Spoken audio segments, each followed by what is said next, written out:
Dear students, welcome to MCQ zone. আজকে আমরা class 9-এর রায় ও Martin প্রশ্নবিচিত্রার 279 পেজের 3rd নম্বর স্কুল সেকেন্ড সামেটিভ এক্সামের 3rd নম্বর school Hindu স্কুলের এমসিকিউ এবং এসএকিউর কোয়েশ্চেনগুলো আমরা সলভ করব। ঠিক আছে, তো চলো বন্ধুরা, প্রথম কী দেওয়া আছে দেখো এমসিকিউ কোয়েশ্চেন। যে ফার্স্ট কোয়েশ্চেন কী দেওয়া আছে, 34 গ্রাম অ্যামোনিয়ায় অনুসংখ্যা কত? 34 গ্রাম অ্যামোনিয়া অনুসংখ্যা কত হচ্ছে? এখানে অপশান দেওয়া আছে, এখানে Na, 2Na, 3Na, 4Na। তাহলে অ্যামোনিয়ার আণবিক ভর কত? অ্যামোনিয়ার ভর হচ্ছে NH3 হচ্ছে অ্যামোনিয়ার আণবিক ভর হচ্ছে 17 গ্রাম। 17 গ্রাম, তাহলে 17 গ্রাম মানে হচ্ছে 1 মোল। 17 গ্রাম মানে হচ্ছে 1 মোল। তাহলে 17 গ্রাম মানে হচ্ছে 1 মোলে হচ্ছে কতগুলো অণু থাকে? 6.022 ইন্টু 10⁻23 এতগুলো অণু থাকে 1 মোলে।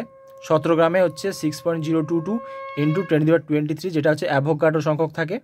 তাহলে এখানে বলা হয়েছে 34 গ্রাম, তাহলে 34 গ্রামে থাকবে কত হচ্ছে?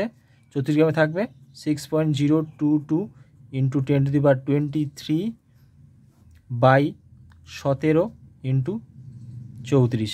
তাহলে 17 2 34, ঠিক আছে। তাহলে 2 ইন্টু 6.022 ইন্টু 10⁻23, তাহলে এই যে পুরো নাম্বারটা দেখো 6.02, এটা কি লেখা যেতে পারে? Na। তাহলে ইকুয়াল টু হচ্ছে 2 ইন্টু Na, 2 ইন্টু Na, অর্থাৎ অ্যাভোগাড্রো সংখ্যার ডবল হচ্ছে, দ্বিগুণ হচ্ছে। তাহলে 2 into Na, option B right answer. Next question কী আছে, 1 মোল AlCl3 অ্যালুমিনিয়াম ক্লোরাইড থেকে প্রাপ্ত ক্লোরাইড Cl- আয়ন বা ক্লোরাইড আয়নের সংখ্যা কত? এখানে দেখো অপশান দেওয়া হয়েছে, তাহলে হচ্ছে দেখো AlCl3, তাহলে AlCl3, একটা AlCl3 পরমাণুতে অণুতে কটা ক্লোরিন আছে? 3টে আছে, ঠিক আছে। 3টে ক্লোরাইড আয়ন, 3টে ক্লোরাইড আয়ন আছে একটাতে। তাহলে এখানে 1 মোল হয়েছে, 1 মোল মানে কি? অ্যাভোগাড্রো সংখ্যক। 1 মোলে হচ্ছে 6.022 ইন্টু 10⁻23, ঠিক আছে।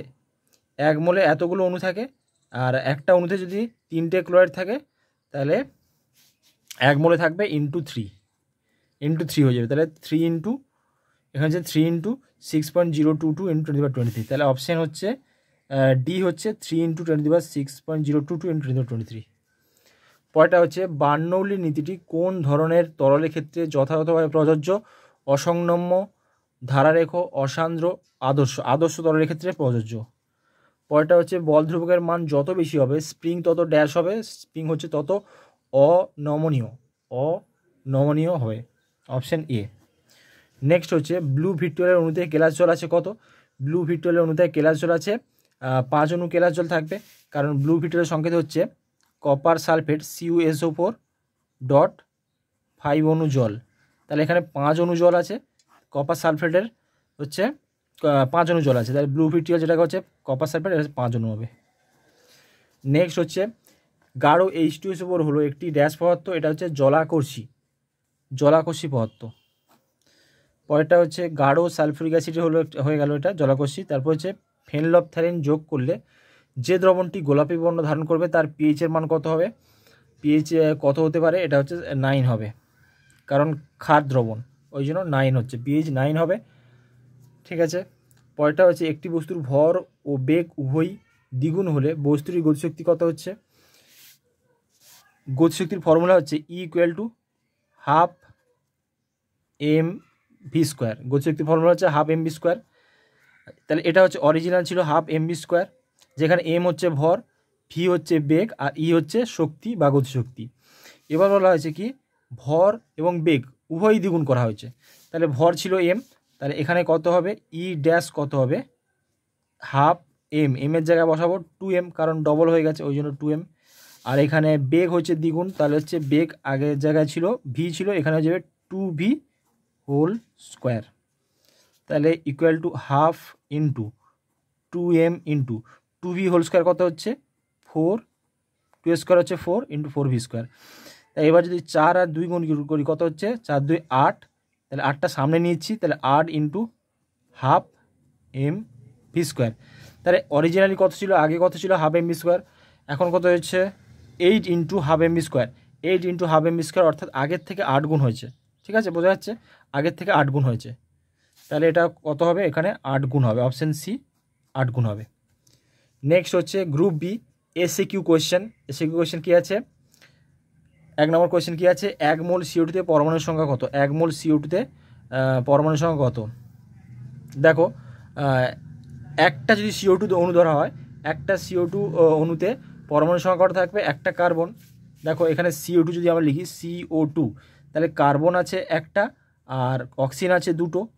ঠিক আছে, তাহলে টোটাল 3টে পরমাণু আছে, একটা CO2 অণুতে 3টে পরমাণু আছে। ঠিক আছে, তাহলে এখানে হচ্ছে 1 মোল, তাহলে 1 মোল CO2 মানে হচ্ছে 1 মোল CO2, তাহলে CO2-তে অণু কটা আছে? 6.022 ইন্টু 10⁻23, আর একটা CO2-তে 3টে পরমাণু আছে, তাহলে 1 মোলে থাকবে ইন্টু 3। ঠিক আছে, ইন্টু 3 থাকবে, তাহলে এখানে অ্যান্সার হচ্ছে, এখানে অ্যান্সার লিখে দেখো 3 ইন্টু এনে লিখতে পারি, বা হচ্ছে 3 ইন্টু 6.022 ইন্টু 10⁻23t, এতটি। নেক্সট কোশ্চেন কী আছে, 4.9 গ্রাম, অথবা কোশ্চেন 4.9 গ্রাম H2SO4 এর মোল সংখ্যা কত? 4.9 গ্রাম বলা হয়েছে, তাহলে দেখো 4.9 গ্রামে কী করে বের করা হয়েছে, H2SO4 এর আণবিক ভর কত?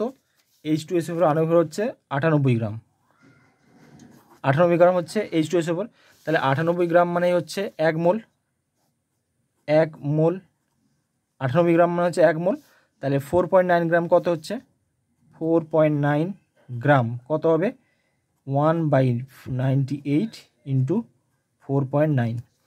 এবার দেখো দশমিক যদি তুলে দেওয়া হয়, নিচে হবে 10, 49 দুয়ে হচ্ছে 98, তাহলে হয়ে গেল 1/20। 1/20 মানে দেখো উপরে 100 দিয়ে গুণ করছি, নিচেও 100 দিয়ে গুণ করছি, তাহলে 20 5-এ 100, আর 5কে 100 দিয়ে ভাগ করলে কত হচ্ছে? 5কে 100 দিয়ে ভাগ করলে হচ্ছে 0.05 হবে, 0.05 হচ্ছে, এটা হচ্ছে 0.05 মোল, 0.05 মোল হচ্ছে অ্যান্সার। তাহলে এটা হচ্ছে 0.05 মোল হচ্ছে অ্যান্সার। পরেরটা হচ্ছে ইয়ং গুণাঙ্কের মাত্রা সংকেত অন্য কোন রাশির অনুরূপ, অর্থাৎ ইয়ং গুণাঙ্কের মাত্রা সংকেত কোন রাশির সঙ্গে একই হবে, অনুরূপ মানে একই, সেম হবে। ইয়ং গুণাঙ্ক হচ্ছে দেখো বল বাই ক্ষেত্রফল, তাহলে এখানে হচ্ছে চাপের সঙ্গে, চাপও হচ্ছে বল বাই ক্ষেত্রফল, এখানে হচ্ছে চাপের সঙ্গে সমানুপাতিক, চাপের সঙ্গে অনুরূপ, চাপ। নেক্সট হচ্ছে বল ধ্রুবকের মাত্রা সংকেত অন্য কোন রাশির অনুরূপ? বল ধ্রুবকের মাত্রা সংকেত দেখো আমরা জানি F = kx, তাহলে F এ হচ্ছে mLT⁻² = k ইন্টু x, এর মান হচ্ছে L, এর মাত্রা হবে L, তাহলে এখানে L আর L কাটা গেল, অর্থাৎ mT⁻² হচ্ছে স্প্রিং ধ্রুবকের একক, mT⁻², তাহলে mT⁻² হলে এখানে এটা কার সঙ্গে সমানুপাতিক? একই হবে বল ধ্রুবকের মাত্রা সংকেত, এটা হচ্ছে পৃষ্ঠটানের সঙ্গে সমান হবে। নেক্সট হচ্ছে জলে লবণ মেশালে জলের পৃষ্ঠটানের কিরূপ পরিবর্তন হবে? এটা হচ্ছে বেড়ে যাবে, বা বৃদ্ধি পাবে, বা বেড়ে যাবে, বাড়বে। নেক্সট হচ্ছে সংকুচিত স্প্রিংয়ে কী ধরনের শক্তি থাকে? সংকুচিত স্প্রিংয়ে হচ্ছে স্থিতিস্থাপক স্থিতিশক্তি, স্থিতিস্থাপক